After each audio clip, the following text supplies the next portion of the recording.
Hello, everyone, and welcome back to another episode of The Push with Nick and KP. We are back once again to continue our WrestleMania series.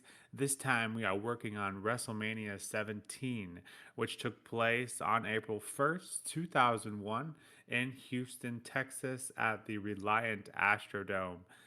The announced attendance for this event was 67,925. So definitely upping the attendance rate, breaking the attendance rate for this particular venue. Uh, and for me, this was the first Mania that I remember most of because I've seen it so many times, and this was the peak of my nostalgia period. If I had to pick a WrestleMania that I remember most fondly, this is it. And this is when I, at least in my head, thought that I would never miss a wrestling match ever again from WWE perspective. Yeah, so it's safe to say this Mania holds a pretty special place in my heart. And this mania also is often dubbed the end of the Attitude Era, um, and also dubbed one of, if not the greatest WrestleManias of all time. So, this is for me the first time I've watched this one in a long time. So let's find out if this mania is all nostalgia, as I'm sure it is for a lot of people, because obviously this was a peak era of wrestling for tons of people. It certainly is a special one, but I'd like to, you know, for us to go through each match, figure out this if this mania does actually have some substance, or if this is just a lot of nostalgia that we remember more fondly than it actually is. So, per usual, we'll go through every single match and provide our rating, and then we will provide an overall rating for the show as a whole. So, without further ado, let's go ahead and get into the first match that kicked off WrestleMania 17, and that was the commissioner William Regal going up against Chris Jericho, who is defending his Intercontinental Championship. KP, how'd you like the kickoff match for WrestleMania 17? Proper graps to kick things off. I'm always a fan of these technical affairs. This one was pretty much a textbook, sort of like a clinical display of technical ability throughout the contest. I enjoyed it. I thought it was good. I thought both men, pretty much excelled here and got to, do their thing. Very similar feel to a match that we'll be talking about a little bit later on through the card as well. But yeah, just generally speaking, I thought this one had a decent flow to begin with here to start off WrestleMania. It wasn't anything like super crazy or anything, but it was a good back and forth technical wrestling display, and yeah, I had a good time watching it for sure. In the end, you got Chris Jericho, who he hits a lion salt, and I think it's the second one that he does hit throughout the contest, and that would be enough to secure the victory for Y2J. But yeah, I thought I just thought it just worked. To be fair, the crowd seemed to be pretty into it to begin with as well. Just to get things started here, the commissioner William Regal. I think it's the first time I've seen this gimmick in a long, long time. I don't really see too much of this sort of style of Regal. I think it's more like the modern one that always like seems to crop up on like my socials every now and then. But yeah, right. In terms of the commissioner, this is something that didn't really see too much of. But yeah, definitely entertaining. I enjoyed it. I thought it was pretty good. The way it's just tilted back and forth was great. And I think my only main critique could have been it could have been a little bit longer. It was a little short. Maybe give these guys another like 5 minutes or so. But then again, you do have an 11 match card, so there's a lot to fit in here, and it was already like about 4 hours of a show anyway. So, if you're given like this match 5 minutes, maybe you could argue another match gets another 5 minutes as well. Yeah, I get how it sort of works out, but for what they did, I thought it was pretty good, and they put in a lot of good grappling ability during the time that they were given. I gave it a 7 out of 10. I just genuinely liked it. So yeah, no real complaints from me there. Just I wanted more of it. So that's not necessarily a bad thing, really. Nick, what did you make of this one? Opening match and just generally how the style of it went down. I know you're a bit of a wrestling purist as well, like I am, but yeah, how did this one do it for you? Yeah, and that's a phrase obviously we've used quite a few times throughout this WrestleMania series. Give this match 5 more minutes. But I think what separates this one from those other ones we've mentioned is this one was good. And a lot of the other ones we mentioned that need that 5 more minutes weren't good because it needed 5 more minutes. This one was already good, but I think that 5 minutes would have separated it from being good to great. And so yeah, I do think this and this was the longest Mania, I believe, to date that we've done at 3 hours, 45 minutes. So, yeah, I think you probably hit it on the head there. Probably just not much time to spare. and seeing Jericho kind of withstand the very technical offense from William Regal. And I've always kind of wondered, and I've not really looked into it. I might after this one, because William Regal seems like he's very decent in ring, and so maybe a lot of his matches and career is outside of WWE, perhaps. I don't know off the top of my head, but yeah, very technical, very sound match, as you kind of alluded to. I spotted almost no, kind of ring issues here, and just very, wrestling 1, 2, 3, if you will. Very fundamentally sound, and not no reinvention of the wheel here, but just a good match, good quality match. Yeah, the ending with the lion salt, I think, was a bit underwhelming, but outside of that, I really couldn't pinpoint anything that was wrong with this match. Just a, like I said, just a quality match from most in ring perspectives. So I too gave this one a 7 out of 10, and a quality way to kick off WrestleMania 17. So let's go ahead and get into the next match, which has quite possibly the most annoying entrance music, at least that I can think of in WWE history. Maybe we can put some more thought behind that one, but just the right to censor, and we get to listen to it twice tonight. Luckily for us, no one wins the match from that team, but right to censor here. Val Venus, Bull Buchanan, and the Godfather going up against APA's Faarooq and Bradshaw and Tazz with Jacqueline. Uh, KP, what'd you make of this one? Firstly, I'm glad you hit the point of being one of the most annoying, if not the most annoying, entrance theme in WWE history. Because wow, this one was irritating, right? It just sounded like all like fire alarms, car alarms were going off, and it didn't sound like in a good way. Like we've seen alarms in in like people's themes over the years. Like for example, Taz, who's literally in this match, he has a bit of an alarm at the start of it, but that seems to work. It's all right, to be fair. But yeah, just that one was was a bit rough on the ears for sure. In terms of the match, though, the 6-man tag here that we've got, I thought it was pretty decent. I thought it was a little short, which obviously we spoke about in the previous match as well. But for what we got, it was pretty aggressive. Especially from the acolytes. I thought that they delivered a big amount of aggression in this one, and I found it quite fascinating, really, just the general sort of pace that they went to. Seemed to be a lot of animosity in for sure. We even get, the match started off with a brawl before it even officially begins, and then eventually it goes into the ring, and then we do get the bell ringing, and that starts. Just seems to set the pace, really. So I thought that was a decent way of kicking things off for it, to be fair. You get. I have a feeling the commentators were saying the good father, right? Is that correct? I think it probably was. I think I heard him a few times saying the good father, and I quite like that. They sort of like did change that a little bit for this right sense of gimmick. Seems to fit that one quite well.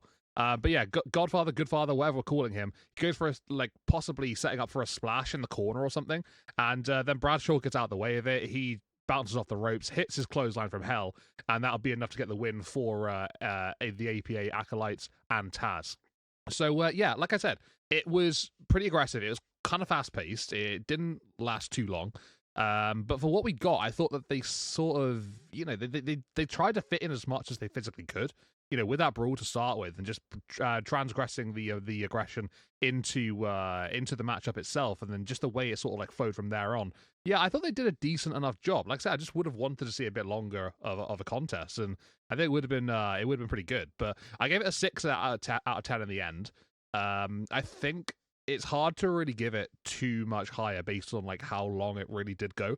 But yeah, I didn't not enjoy the contest. I found myself quite interested in it, but yeah, just ended a little bit too quickly for my liking. But yeah, I thought it was decent enough.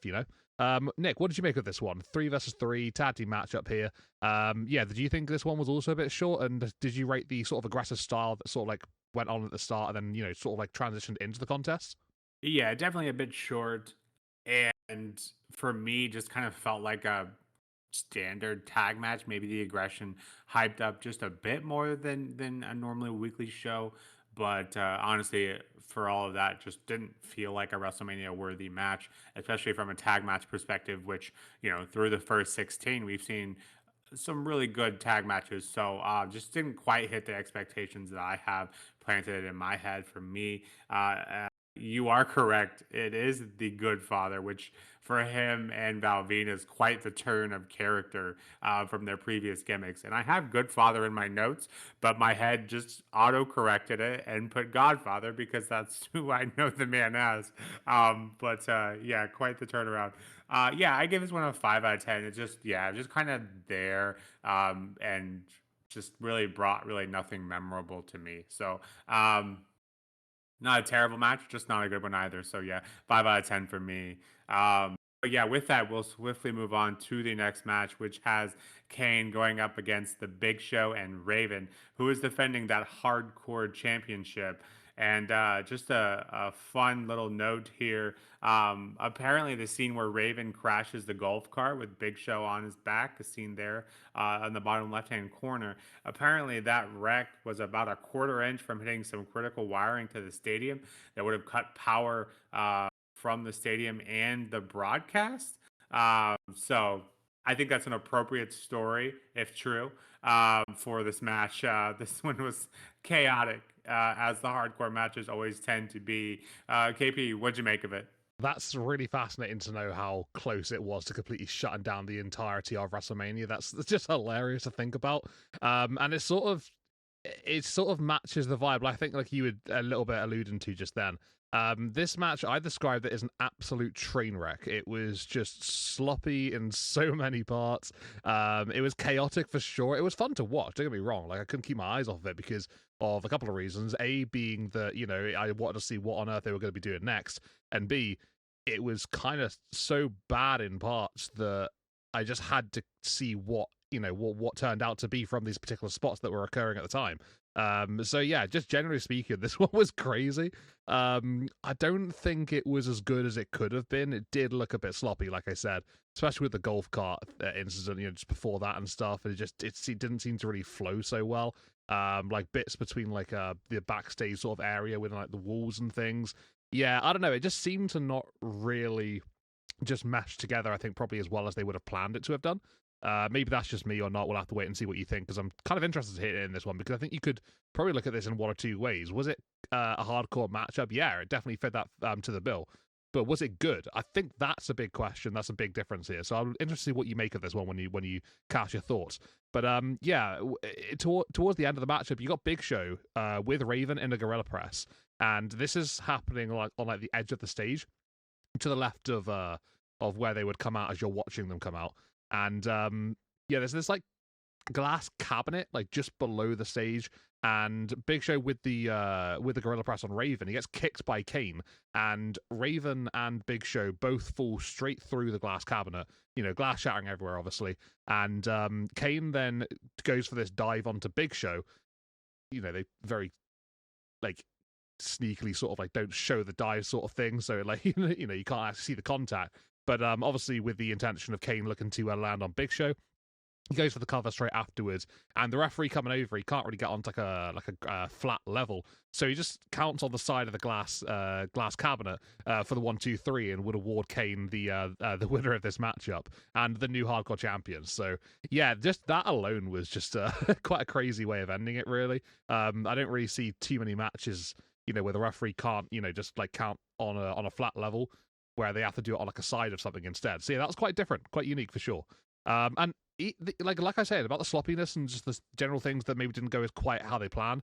The match itself starting off, it seemed to start early. So Kane and Raven made their entrances to begin with, and then literally just before Big Show makes his entrance and his music starts to play, they had this like awkward sort of fight between the two of them. I think they have the intentions of kicking things off, but they've forgotten about Big Show or something. That's what I interpreted from the interaction from the two of them. And when Big Show's music started to play and he came down to the ring, and he was making his way down, Kane and Raven got just more and more awkward as it went on. The pace just slowed right down. The referee was doing all sorts of hand signs, and he was obviously saying something to both men. And yeah, they then eventually just started showing Big Show and not really panning back to the match that often. So yeah, that was just a bit weird for me as well. I wasn't entirely sure what that was about. I'm guessing they just genuinely did forget, because you don't see too often that the match starts before every competitor is ready to go. And this isn't like a, we start off and then someone comes in at a regular interval type thing. It's just a triple threat. Falls count anywhere. So, it was quite interesting to see that one. But yeah, there was loads of stuff crammed into this one. That window being broken from Kane sending Raven right through it. Obviously, I mentioned the golf caddies already. Loads and loads of weapons and broken walls and things. They try to fit so much in, but I don't think it quite flowed as well as they wanted to. Like I said earlier on, I gave this one a 4.5 out of 10. Like I said, bit of a car crash, train wreck, whatever you want to call it. Just didn't really work for me. I enjoyed it. I thought it was a fun match, but besides that, it was one of those matches that you literally couldn't stop watching because it was just burning and burning and burning. So yeah, whatever that's worth. Nick, what did you make of this one? I'm very fascinated to hear if you liked it or if you didn't. Just the general flow of it, and especially if you got a bit more info on that opening, that'd be awesome. What did you make of this one? I don't have anything on the opening, and I did note that it was a bit different, but so was the whole match. I'm not sure if that top left card graphic is the one that they used, but as you were saying that, I noticed that Kane and Raven look very professional. The drop background, and then Big Show kind of looks like he was just kind of thrown in there. So if that is the official graphic that they used, perhaps Big Show wasn't always supposed to be included in this. I didn't see anything out there, but I didn't also really look for it that hard, because obviously wasn't aware. But yeah, I think if Big Show was kind of thrown in this, I think maybe that could explain the awkward bit to start the match. But yeah, this match is riddled with awkward moments and cool moments as well. The golf cart, the window, and of course the ending. But yeah, it's just props to Raven for accepting the match. On paper, he has no business being in this match and no business retaining that hardcore title. The best case scenario for him, Kane and Big Show take each other out, and that's how he retains. But yeah, this match was all over the place, and I think in terms of a wrestling match, for from a couple of purists like ourselves, definitely isn't going to check those boxes. But in terms of a train wreck, as you mentioned, or perhaps a golf cart crash, I think that's appropriately dubbed. But in terms of all time classic or something, absolutely not. But it was memorable. We'll dub it as that. I give this one a 5.5 out of 10, just because it was memorable, provided spots that for better or worse, I won't forget. But in terms of a classic or anything, far from it. So yeah, definitely, the hardcore division provides so many unique matches. You want to call them good or bad? That's up for debate, I think. Easily, but I think there's a reason why it's still not around. So perhaps a debate for another video or a topic for another video. But yeah, this was definitely a different from the other matches we get on this card. Getting into the next match on the card, we have Eddie Guerrero with Perry Saturn going up against Test, who is defending that European Championship. Nice contrast in styles here, and for me, I forget how fast Eddie was. In my head, I don't recall him being as fast as he's shown here. He just absolutely flying through the ring a couple times through this match, and I think that benefits Test, makes Test look all the much better as well. Who at one point was a very very highly regarded prospect in WWE. So yeah, this match has a ton of talent in it, and yeah, curious to get your thoughts on this one, KP. How'd you like this match? I thought this was great. I really enjoyed this one. I think that both Eddie and Test looked really really good throughout the contest. Like you already mentioned, Eddie was he's flying around everywhere, and it was great to watch. And especially Test, I put a big note on this one. I thought he looked phenomenal. I genuinely thought he looked great in this matchup. But just generally speaking, some of his technical ability on the show was fantastic. Just the way he sort of executed a few moves. Like there are some tilt-a-whirls that he did in this one, which were just brilliant. And yeah, just generally the two just flowed really, really well together and had a really good matchup. It was competitive, it was back and forth, and I just liked what I saw, honestly. There was just lots of little things here and there that just made it a really compelling contest. In the end, it is Eddie Guerrero with a win, but it wouldn't be without hook or crook, because throughout basically most of the second half, at least, of the matchup, You've got Eddie Guerrero, who's trying his best here to win by any means necessary, which obviously he does in the end. I'll speak about that a little bit more later on. But you got Perry Saturn on the outside, who's accompanying Eddie Guerrero, and he's basically a nuisance to Test for pretty much most of the contest. Like he's always getting up in Test's grill and just making it difficult for him. And Test seems to have an answer for everything that Perry Saturn does and tries to do. So that again made Test look very, very good. So another testament to that. And eventually it gets to a point where Test has a cover on Eddie Guerrero, looks to get the victory, and we get Di Malenko coming on down, and he drags Test off of Eddie. With Test and the referee distracted by Di Malenko on the outside, Eddie Guerrero then hits Test with the championship, the European title, and then pins him to get the victory. So literally it is, any means necessary from Eddie Guerrero, the classic, Latino heat that we do see over the years. And he would get the victory in this one because of that sort of interaction there between Test and Di Malenko on the outside. So I like I said, I really enjoyed this one. I thought it just had a really good flow and everything just seemed to work well. The two bounced off each other and just made each other, better as it went on, really. So Test looked great, in especially those late stages, just utilizing his power game and technical ability as well. Eddie matched that, just by being completely polar opposite and just being just fantastic in his own right. I thought this one was really, really good. I gave it a 7.5 out of 10.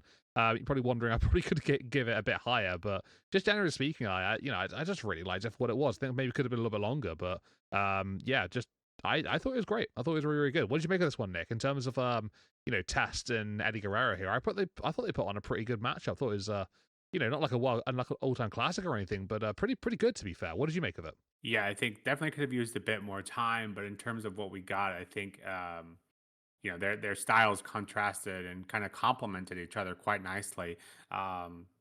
Without the radicals and that of Perry Saturn and Gene Malenko, I think Test probably finds a way to win this match. Felt like he had the upper hand.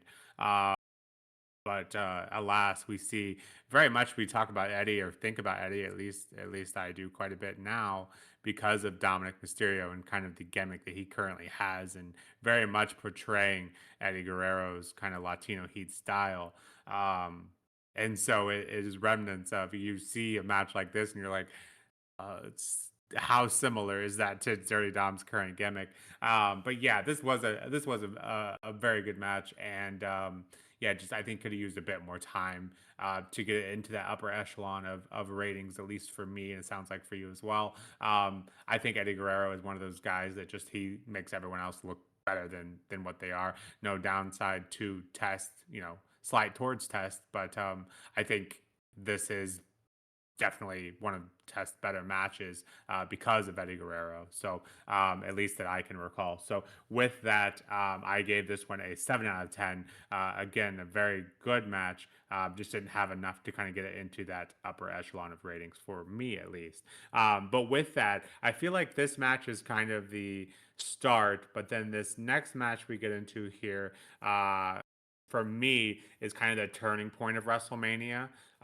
From here on out, there are still some matches that aren't, super high rated, but from here on out, it feels like we kind of jump a level. So everything up until this point was good, you know, uh, or average-ish.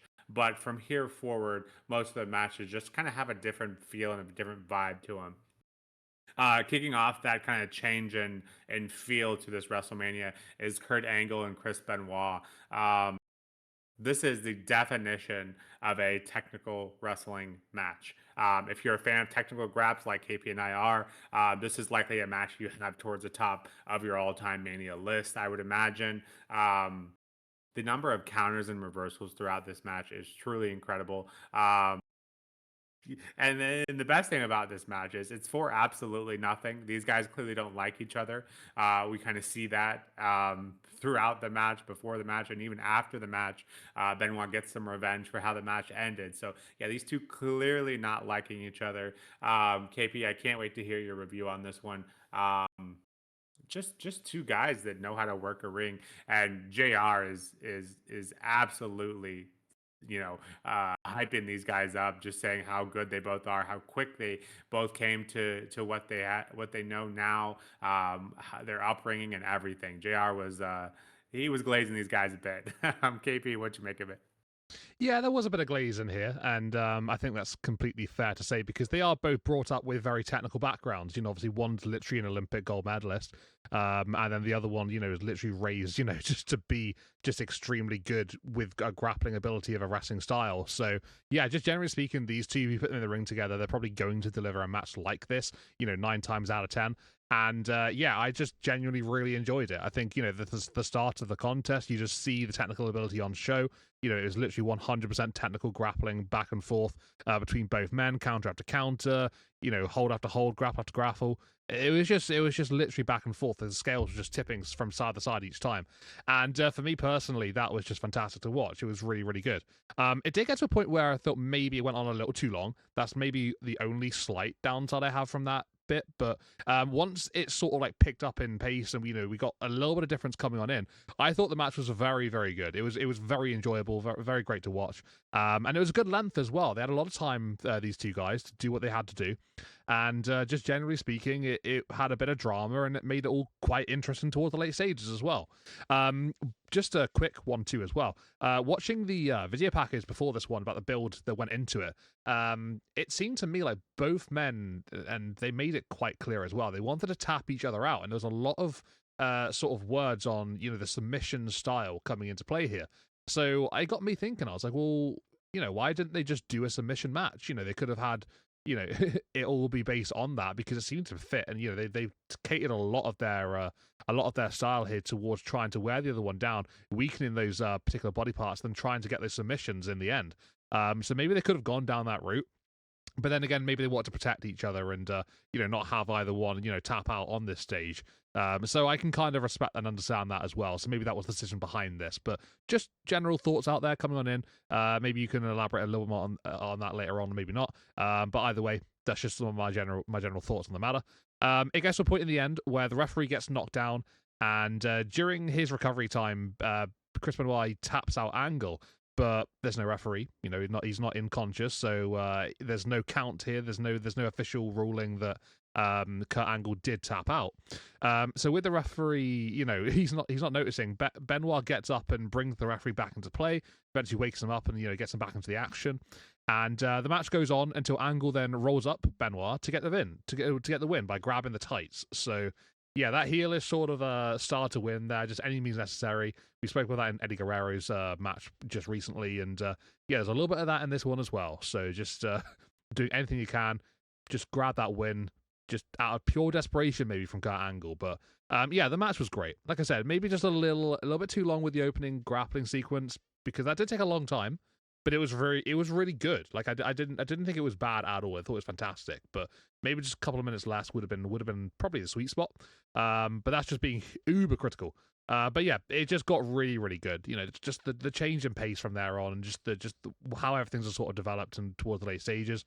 Really good back and forth, and just generally just really, really enjoyed watching these two just completely just put on a clinic. It was great. I give this one an 8 out of 10. It's the first of my matches here to hit that 8 mark. Interested to see how highly you rate this one, because I know how much you like the style as well, Nick. But I think just based on the matches that we still have to come, I think this one sitting at 8 for me personally is probably where it should be for me. But yeah, I thought it was great, fantastic, and definitely, like you said, bit of a turning point at this WrestleMania. For the most part, I don't have enough time really to speak too highly on this one, but I can sort of like say my general sort of synopsis here. It was fantastic. Nick, what'd you make of it? Yeah, I think it's certainly one of those matches you could get into. You could literally break down every single, minute of it, and kind of come up with, if you were wanting to get into the business, you could show them this match and show them this. If you want to become a technical wrestler, this is the match you should watch. Like I said, the number of counters and reversals throughout this match is truly incredible. I was sitting here just in absolute awe. I've seen this match many times, but every time I watch it, it is just that an incredible technically sound match from bell to bell. I challenge you to find an error in this match, botch, bad read. It is, at least for me, it is next to impossible. And like I said, this is an all-time for me. The only part I disliked, and if you've listened to our channel more than probably a couple weeks. WWE has cooled off on it a bit, but of course, the roll up finish, that's for me the only kind of smudge on this otherwise almost a perfect match for me. You know, like I said, these two are from an in ring perspective two of my favorites. So maybe I'm a bit biased, but I gave this one a 9.5 out of 10. Take away that roll up pen, and perhaps this is a perfect match for me. Just yeah, like I said, I could go on, but I won't. Just a very impressive technical match. Basically, what the first match of the day did with Jericho and Regal, and just up that by 3 or 4 times. So yeah, really enjoy that one. If that's not obvious as hell already. So we'll move on. We got several other matches to get to. The next match sees Chyna going up against Ivory, defending that WWE Women's Championship. Yeah, it's nice to see the women back on the card from an actual wrestling perspective. I think that's fair to say. Chyna, obviously, a very dominant woman, and her theme song basically saying kind of how she wanted to be treated. She didn't want to be viewed as a woman. And during this time, I completely understand that. The downside of this match is we have to hear Right to Censor's music one more time. So, KP, what'd you make of this one? Well, unfortunately, the downside being that we had to hear Right the Censor's music wasn't the only downside. The match itself wasn't great either. It was extremely fast. I think it was probably, no longer than about 3.5 minutes or so. It was pretty quick. But yeah, there wasn't really much quality on show here, and generally speaking, it wasn't really a good watch either. It was just basically Chyna just absorbing a bit of punishment towards the very early stages of the matchup. You get Ivory hitting Chyna with a title before the match officially begins, after sort of like, just trying to sort of like look a bit panicky, scared of Chyna, and eventually, just laying her out with that title. And then after a frenzy of strikes to the back of the neck on Chyna, eventually she does get back up to her feet. She brings the fight back to Ivory, dominates for a large part of it, plays around with the food a little bit. She had her down, and then she goes for a pin, gets a 2 count, and then just lifts her back up again. Chyna not wanting to get the pin just there and then. And then she ends it after going for a gorilla press, dropping Ivory down to the mat, and then very smugly does so, goes for the cover on Ivory to get the victory. So, yeah, we get a brand new women's champion crowned. Chyna gets to the top of the women's division. But yeah, it's just, it was too short. There wasn't much quality here in this one, which is unfortunate. But yeah, just another case of, popping these women's cards, matches on the cards, and not really having too much to say in terms of good feedback from them, I suppose. It's a shame. It's a shame. It kind of is. But we talk about, what the situation was like in these sort of eras. And yeah, they didn't quite get the respect that the women do have nowadays. I gave a 3 out of 10 in the end. It was, what much more can I do about that? It's just the way it went down. It sort of like tied my hands together really on that one. What did you make of this one, Nick? It's pretty much no different, from how these women's matches seem to be at this stage, isn't it? Yeah, this is leagues above what we had been getting. And I think both of these women are fully capable of putting on a good match. For whatever reason, I didn't feel like that was appropriate. I kind of get that, and I don't. If you're gonna set up this match, might as well let them wrestle a bit. But I'll also understand that Chyna, she was wrestling men as well during her career. So I also understand why maybe it should go like it did. But yeah, leagues above what it was. They're wrestling with their clothes on. That's a great step in the right direction. But to think that this match was ever going to be considered for an all-time women's match, far from it. I guess one a 4 out of 10. Maybe that's just too high based on what we had been getting. But it was refreshing to see, and they did a good job of building up Chyna. Obviously, I don't recall how this reign goes. But nice to see some actual wrestling from the women. So that's kind of the pro I put in there. So yeah, 4 out of 10 for me. Will I go back and watch this one when I think of a top 10 women's match of all time? Absolutely not. But a step in the right direction. Getting into the next match, we have what I think should have happened last year, where we have the McMahon in every corner bit, and I felt like that very much took away from the main event, which was otherwise pretty decent, but took a lot of attention away from it. I think this is probably what we should have done then. But we do it here at WrestleMania 17. This has Shane McMahon going up against Vince McMahon with Mick Foley as their special guest referee. According to sources, Foley was offered this match because McMahon ended up costing him his role as commissioner. And then Mick Foley did end up turning that down because he felt like his retirement after WrestleMania 2000 should stick, and so he wanted to continue onward as a non wrestler, and then took this kind of referee spot instead. Foley does admit that he regrets taking that match and says that his relationship with McMahon, Vince, obviously, never quite felt the same after. Turning this match down. So yeah, for me, I think having Foley in there didn't add a ton. It did add a bit, but it didn't add a ton. I'm curious to get your thoughts on this one, KP. This is one of those matches that, at least to me, and I think it's something that happens later, but that attire of Vince McMahon lives rent free in my head because of the things he does throughout the night. But the Linda McMahon spot as well is another one that's seared into my brain. Curious to get your thoughts on this one. Is this? I think this is still before you got into wrestling. Please correct me if I'm wrong. And let us. I'm curious to see what watch of WrestleMania 17 this is for you as well, and of course your ratings and thoughts on this one. Yeah, we're still a few years away from when I first started watching wrestling, so this is a long time before I got into it. But yeah, just generally speaking, I hadn't seen this match before. This is the first time for me. And yeah, I think I probably would agree with you that maybe this could have just been done, last year instead of what we did have in that main event, which was very much catered away from the superstars in the ring at the time and just made it a bit more about the McMahons as well. Maybe that was the right decision at the time. I don't know. I don't have much to say on that one. But in terms of what we saw here in this particular matchup, in the street fight, I thought it was pretty fun. I quite enjoyed it. I don't think it was an all-time classic or anything, but I thought it was entertaining. Had a couple of big turning points, that we'll speak about as we go along here. And just generally was really intriguing. And I thought it had a decent flow to it. It was a tad predictable with the finish, but I thought it was still fun, to be fair.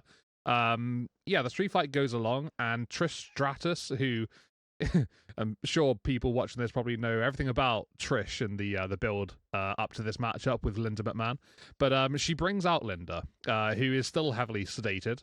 I put that in air quotes there, to force her to watch Vince McMahon beat up Shane. Trish ends up turning on Vince, though, halfway through the matchup by slapping him in the face, before then brawling with Stephanie McMahon, who is out at ringside, supporting Vince. Trish eventually drives Stephanie to the back. They head up to the backstage area, effectively getting them out of the matchup for the rest of the contest, and that leads to Vince setting up a chair in the ring in the very corner by the turnbuckles. He sets it up and he seats Linda onto it. Vince starts attacking Shane with a series of trash cans. I think he throws 4 into the ring at one point. And he uses a couple to smash up Shane McMahon. And Linda eventually gets up. And to be fair, when she gets up, there's an absolutely massive pop from the crowd here. They go kind of crazy, really really loud for the moment. To the surprise of Vince, Linda's there up and standing face to face with him. She hits Vince with a low blow. Before then, Mick Foley starts attacking Vince McMahon, just laying him out in the corner. Shane then puts a trash can against Vince McMahon and then hits a coast to coast in order to get the victory. So yeah, this one was a pretty good matchup just in terms of all the drama and everything that went into it. There was a whole lot to digest from this one, but it was kind of fun and crazy at the same time, especially with the McMahon, just influence on the outside. Trish and the turn with that one. Slapping Vince, there was a whole lot to break down here and discuss, but generally speaking, it was pretty fun, to be fair. I had a good time watching it. We get Shane McMahon attempting an elbow drop on Vince through the announce table, but he goes through it himself at one point. So that was kind of cool as well. Like a decent spot. We see Shane going hell to leather, a number of occasions. So obviously he's bringing that sort of style of his into this matchup. and that put him down in this match throughout the entirety of the Trish Stratus situation. He was seemingly down for a good 6-7 minutes here, Shane, after going for that elbow drop. But yeah, loads of outside involvement here, loads of weapon usage throughout the contest. Yeah, I just generally had a good time watching it. Like I said, not an all-time classic, but it was fun. It was entertaining. I gave it a 7.5 out of 10. And yeah, just it was filled with content, lots of drama and just yeah. I thought it was good, to be fair. What did you make of this one, Nick? It's a lot to really go through, but I thought they did a decent job of it, to be fair. Yeah, it always gets me thinking like something along the lines of someone asks Shane, how was your day at work today? And, he can respond, oh, my dad beat me up with the trash can. Just and then I hit a coast to coast on him again, with the trash can up against his face. Yeah, just it's so interesting, and you can love it or hate it, I think, but for me, it is entertaining, and you can't really say otherwise. Some of the more questionable things leading up to this match, from Vince's perspective, for sure. I think just kind of tie into the Attitude Era level events that just you would never see it in today's world. But for what it was, and what that time period was, it's entertaining as hell. For better or worse, you can't look away. So yeah, for me, great spots here, tons of drama. From an entertainment perspective, this one checks all the boxes, and wasn't a terrible wrestling match considering who was in the ring either. So I think enough of the storyline kind of coasts over that you are left kind of forgetting that these two aren't high quality in ring talent. Say what you want about Shane, but that man puts his body on the line for this company, and Vince, he's not afraid to do so either when the moment is right. So for me, I give this one an 8 out of 10. Not a wrestling classic, as we've kind of both alluded to, but from an entertainment perspective, yeah, this one checks all the boxes. Getting into another match, which I think checks both the entertainment boxes and the wrestling match and drama as well. This is TLC 2, often dubbed the best TLC match of all time. So I'm curious to get your thoughts on that. Do you like this one better or the first one?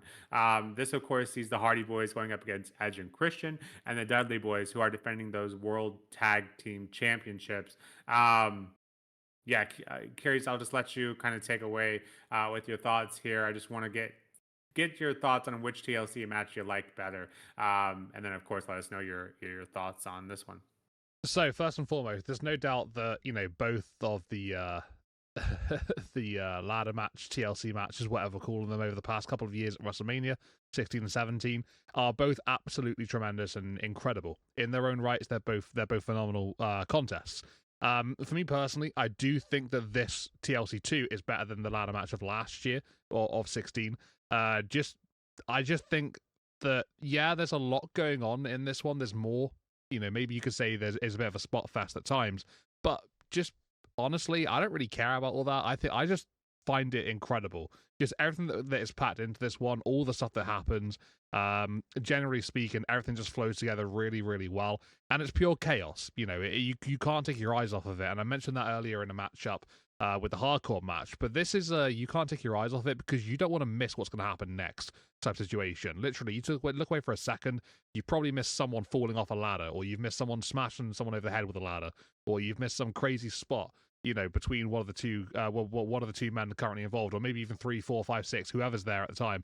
And you've even got interference from people on the outside here supporting their respective teams. The likes of Rhino and Lita and Spike Dudley all getting involved here and supporting their teams in respective ways. Yeah, it's just an absolute masterclass of tag team wrestling in terms of a destructive manner. The TLC stipulation, this is the second occasion of that. I think they did one prior in the year before this one.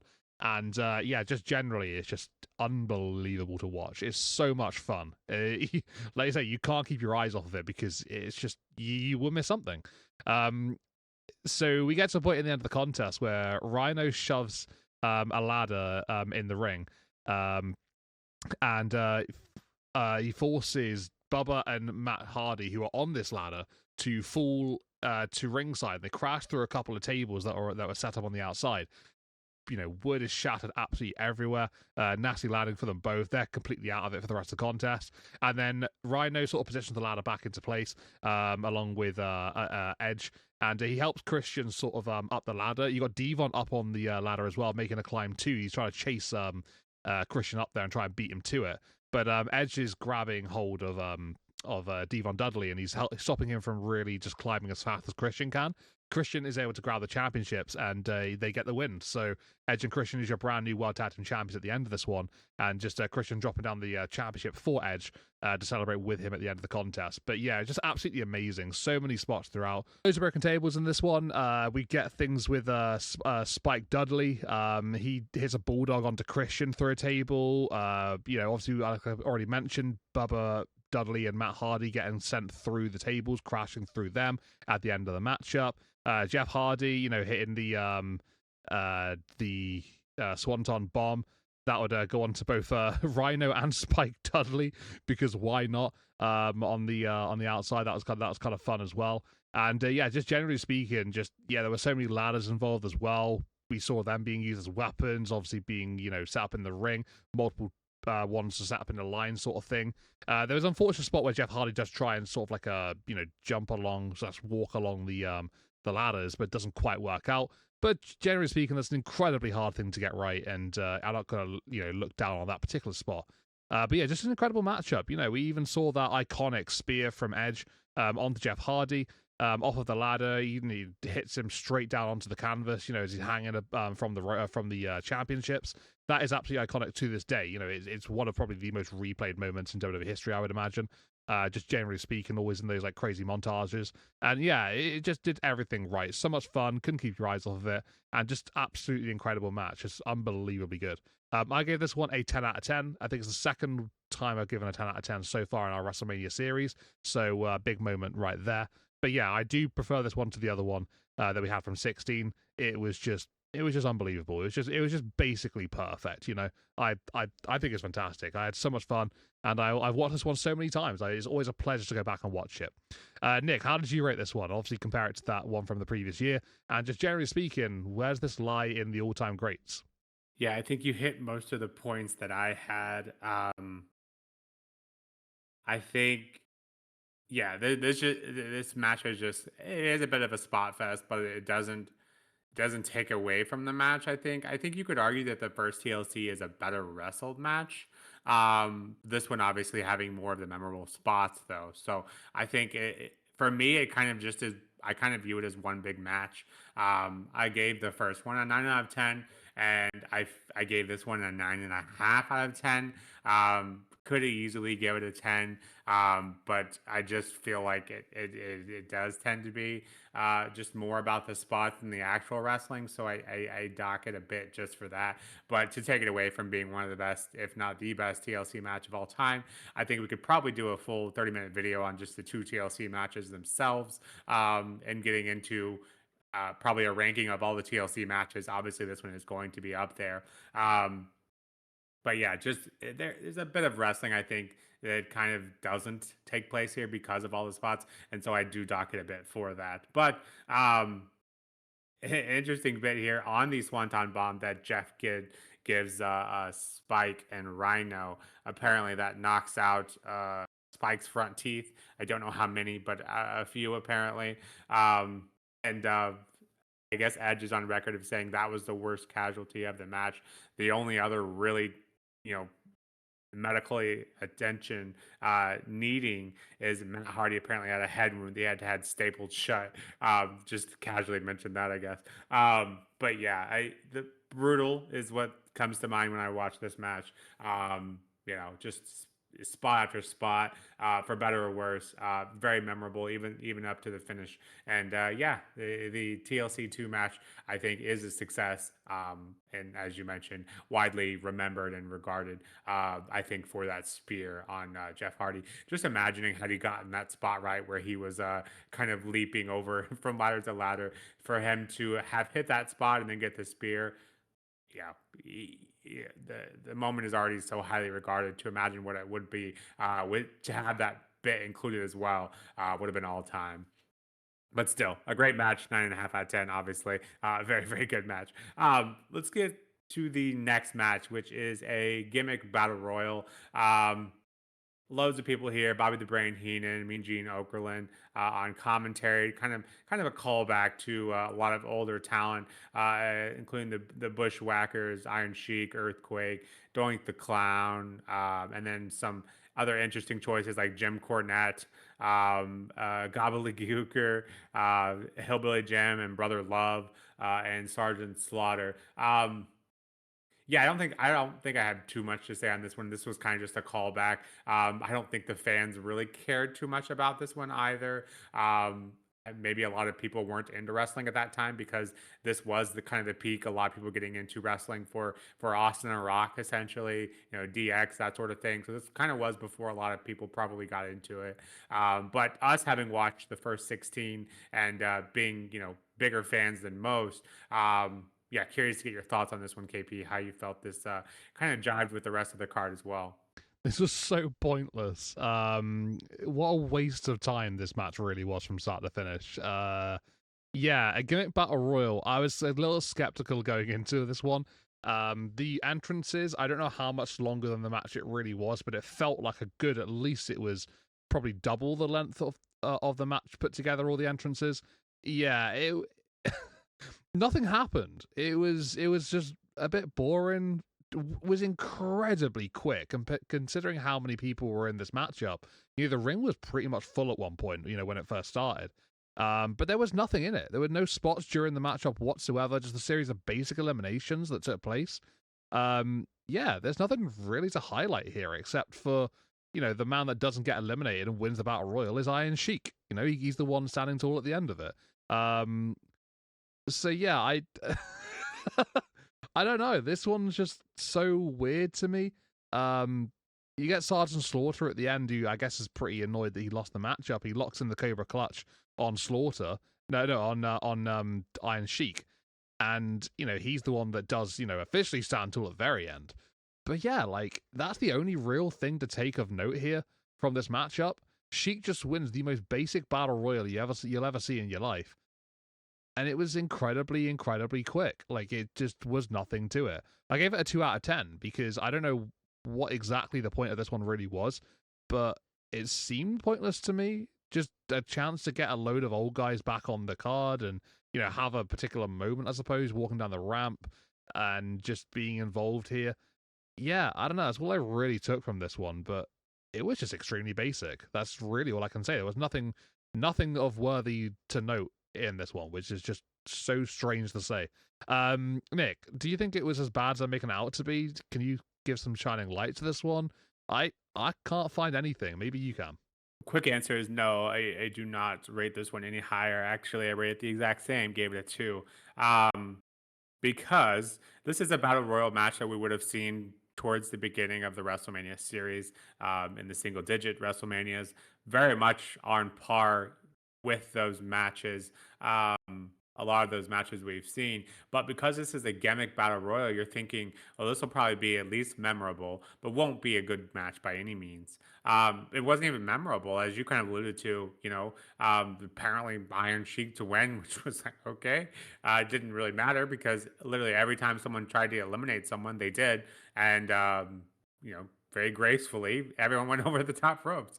You know, like you said, the only drama was Sergeant Slaughter coming back in to get a chokehold, kind of a callback to their rivalry over the years. But yeah, just kind of there, and didn't really feel like it matched the pace. Felt like a lot of people probably used this match as the bathroom break. I'm sorry if that's disrespectful to these highly regarded talents and managers, but yeah, just not much to go on there from a wrestling perspective. So with that, we'll swiftly move on. That was kind of the last blemish of the night for WrestleMania 17. The next match, and I would very heavily argue with anyone who says otherwise. This is the best match of Undertaker streak to this point, and it's not close. This has Undertaker going up against Triple H with Stephanie McMahon. This is the American Badass gimmick from Taker. KP, I know you said this is before you kind of got into it, but obviously you're well aware of the American Badass gimmick. Curious to get your thoughts on that gimmick overall. For most of the IWC, it's very much a love or hate thing. For me, I kind of love it. It's something different. I felt like his gimmick before that was very much dated, cartoony, didn't really match the current era, and so I felt like this American Badass gimmick much more kind of flowed with the Attitude Era. So curious to get your thoughts on that, as well as the Mike Chioda, who I thought, was sticking up for himself, being kind of a badass, sticking up for himself against Triple H. Thought that was a pretty cool moment. But then once he gets knocked out by Taker, he is out for the entirety of the brawl to the outside of the ring, which was 10 minutes and 10 seconds. This man laid on the ground in the ring, face down, until he is then later kind of messed with. I think it was Triple H that kind of was like, dude, what are you doing? Because he's still laying on the ground 10 minutes and 10 seconds later. Like I said, that entire outside of the ring brawl, he's out cold. So, anyways, with that aside, curious to get your thoughts on this one and how you view this one and Taker's streak, obviously, going from 8 to 9 here. So first and foremost, you touched up on the American Badass gimmick of The Undertaker. And you mentioned it's either love or hate sort of thing with most of the IWC. I'm on the love side of this. I thought that, the American Badass gimmick was absolutely great. Just generally speaking, I think, in order to sort of keep your career interesting and not have it sort of like stagnate and get a little bit dull, mixing things up, adapting to the times is never a bad thing, personally. Unless you are doing something absolutely, arboric and changing yourself to, for the worse. But I don't think that's the case here. I think the American Badass was an absolutely fantastic thing from Undertaker. I thought he did it very, very well. And it allowed himself to sort of express himself differently, which is quite nice.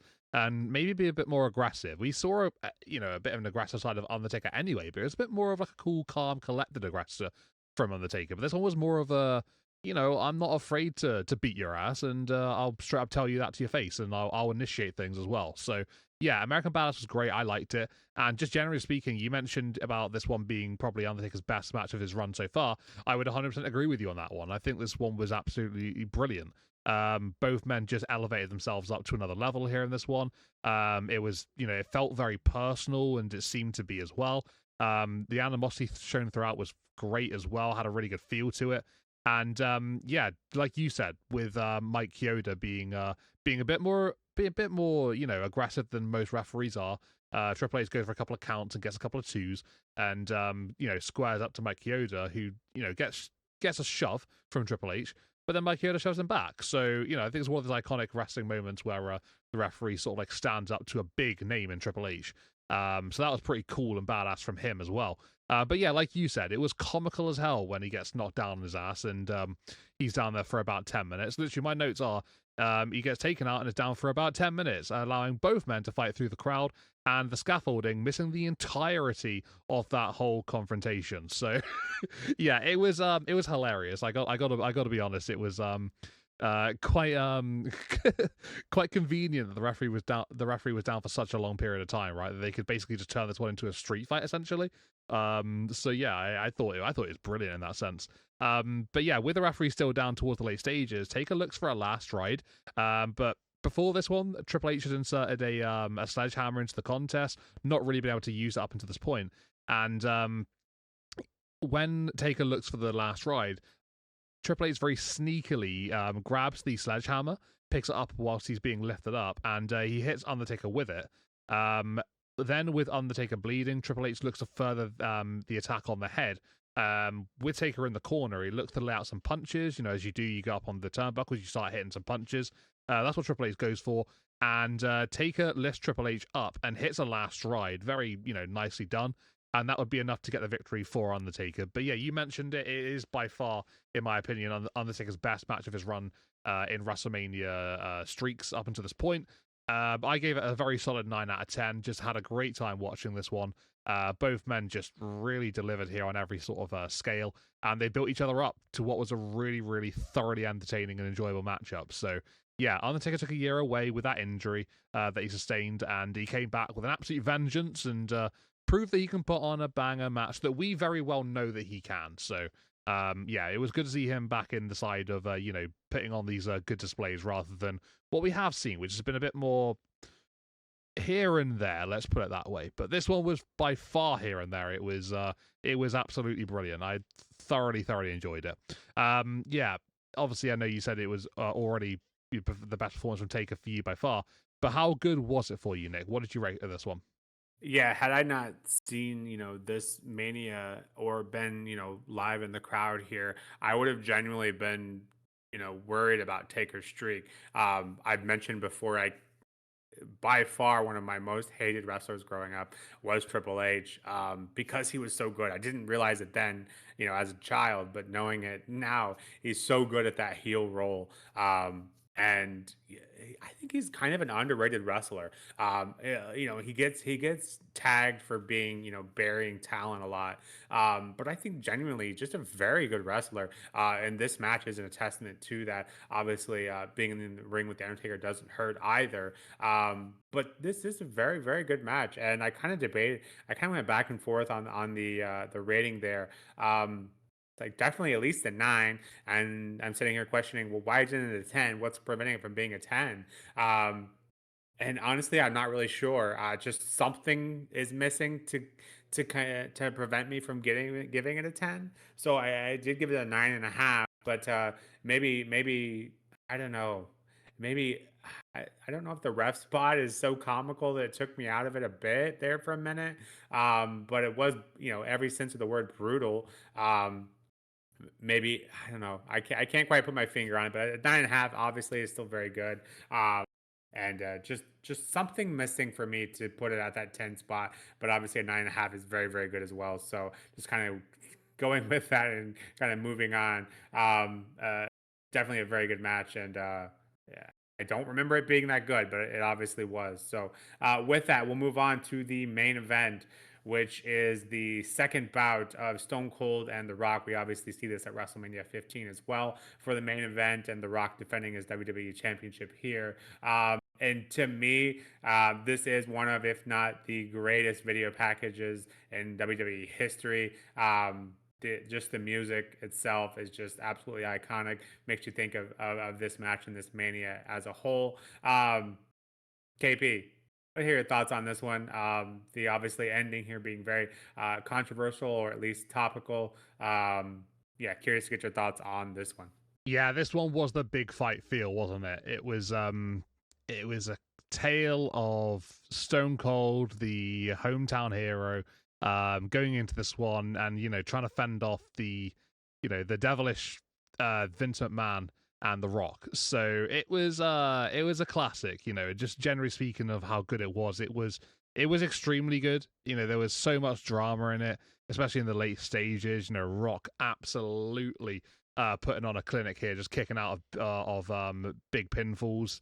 I just generally think that this one was iconic as hell. It's you speak of the Rock and Stone Cold's matches over the years, but this one had like probably one of the biggest feels to them for me personally, just because of what they were able to deliver in the ring. It was kind of a showcase really of everything that went into it here, and yeah, just from start to finish, you just got that big fight feel, like I'm already mentioned, and it didn't really slow down. They sort of went out really quick from the gates, trying to hit some big moves on each other to start with, and from there on, it was all all animosity, and the crowd were very much into this one, which made it obviously even better as well. So add on to that one too. So the big talking point obviously is Vince McMahon and how he's aligned with The Rock up until this point. And if I remember rightly, when we did WrestleMania 16. Didn't Vince turn on Rock then during that matchup in the main event? I'm pretty sure he did. So Vince McMahon comes down to the ring at one point here as The Rock has a cover on Steve Austin, and he pulls The Rock off of Austin, once again, turning on The Rock during the main event of WrestleMania.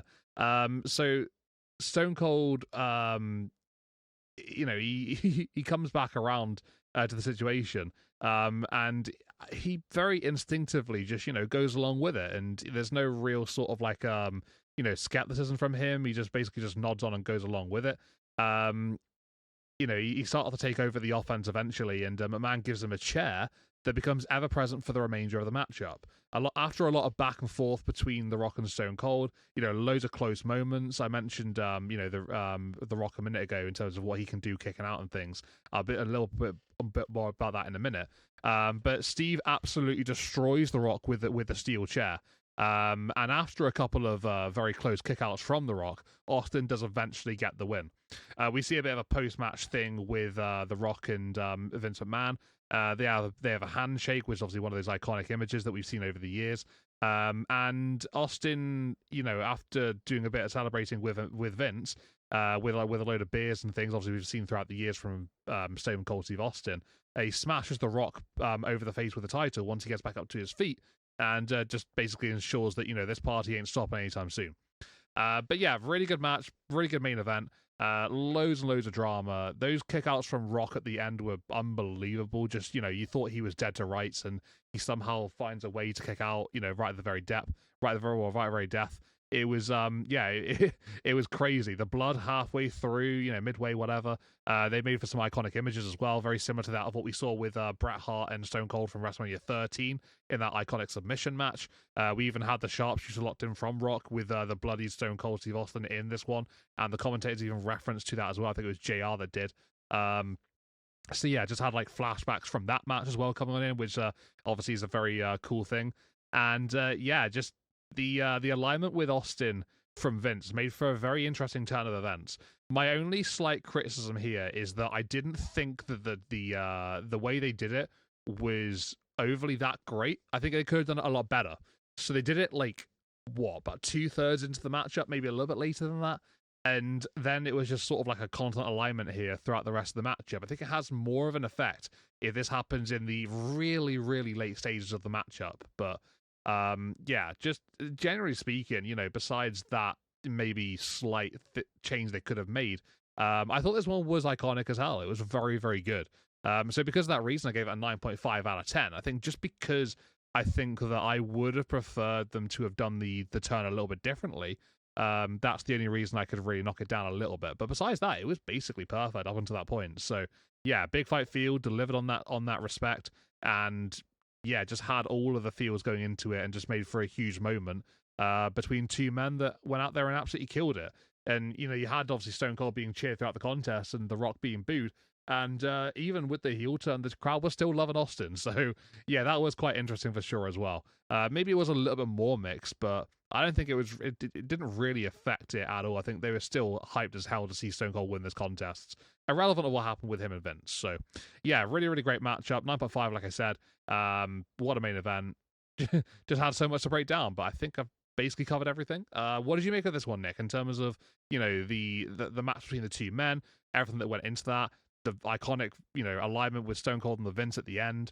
What are your general thoughts? It is a classic. If you are new to wrestling and you are probably pointed towards this match and this mania relatively soon in your discovery of wrestling, this match just has a bit of everything, right? From the actual in ring happenings, very good. Arguably one of The Rock's best matches. I think you could even argue Stone Cold, one of his best matches. Obviously, I think Stone Cold has a better in-ring career than The Rock, but this match just had all hitting the finishers, the other person's finishers on each other. That's always a moment I remember quite fondly. As for because I think in terms of the in-ring match stuff, I think you kind of hit on everything there that I had. There's not much more to say, and most people probably listening to this have already seen this match 10 times over. It's just that good, and like I said, that video package is all time. As for the Vince McMahon alignment with Stone Cold, I get your point to it, to where that could have been done later in the match to be more effective, but also they were definitely hyping up the kind of inner demons that Stone Cold was fighting. Do I really want to do this? And on that note, apparently through the match, Austin was very much doubting the plan in real life. So obviously, this was the plan they had drawn up, and Stone Cold had considered just going ahead and stunnering Vince to kind of continue his character, very much something his character would have done at that time. Throw away the whole aligning with Vince bit. He had thought about that, doing that during the actual match, which is crazy and insane. I can imagine the heat he would have gotten from Vince for doing that. But he decided against it. He went ahead with the plan, and for me, I think that's kind of this is the this is where the height of his career kind of stops. For me, I think it goes downhill from here. His heel gimmick provides some fun moments, but in terms of being over with the crowd, I think this is kind of the peak here. After he aligns with Vince, it just never is quite the same. And with that, a lot of people kind of dub this as the end of the Attitude Era. So in this Mania, comparatively speaking, did feel like it was not near as Attitude Era ish as some of the past ones we've looked over. But yeah, in terms of a moment, absolutely it was. Never trust Vince, kind of similar to the modern day Paul Heyman. Don't trust him as far as you can throw him, and that holds true here. He lost his match against his son, but definitely gets the last laugh here with his alignment with Stone Cold. So in terms of rating, yeah, it's a 9.5 out of 10 for me. I did feel like it was focused too much on Vince, and that's kind of something I kind of dock a half a point from. So in terms of your theory, had they put that out towards the end of the match, maybe this is a 10 out of 10 for me as well. But still, 9.5 out of 10 for both of us does not happen often. So clearly a memorable match. With that, this has been a long video, but WrestleMania 17, as mentioned earlier, is often dubbed as one of the best manias of all time. And honestly, having gone through it once again, I can't really argue that in terms of kind of beginning to end of this card. Tons of good matches, and in terms of lows, there are a few, but aren't near as many as the previous 16. So, KP, final thoughts from you? Yeah, so we've gone through a lot of these WrestleManias, and they have been very much up and down. I think for the large part, you do get some of these that don't really deliver on a level that we hope they would. I think WrestleMania 17 is one of those events that you hear so much about over the years, and everyone absolutely raves about it and goes crazy for it. And I can definitely see why, because there are certain matches that you look at on the card and you think these were classics, they were great. I think you probably add Angle and Benoit into that conversation. It was just a very good technical display between both men. Absolutely have the TLC 2 match in that one as well. That was just phenomenal and off the charts for me personally. Undertaker and Triple H, one of the greater matches on the card, especially there. And with Undertaker's record up until this point, just him getting a performance such as this was so much needed at this point. So for him to have that was brilliant for him. And then obviously the main event as well. There were a few things here that sort of made it to be really sort of stand out in terms of the match quality. Obviously, you can look on the other side of the coin. You can think, there were some matches that didn't deliver as well. For me personally, the hardcore match, I know you weren't too keen on it either, but also with Chyna and Ivory, and then the Gimmick Battle Royal, there were some stinkers in this one. So you do get that sort of combination that we've seen over the years. But just generally speaking, this one was just very fun to watch for the majority. And it has got my highest rating of the WrestleManias so far. So as an average rating, I think I had to round this one up a little bit, but it got to a 7 out of 10 from my overall of the matches put together as an average rating. So yeah, 7 out of 10. First one to hit the 7 marking. I can't really fault it.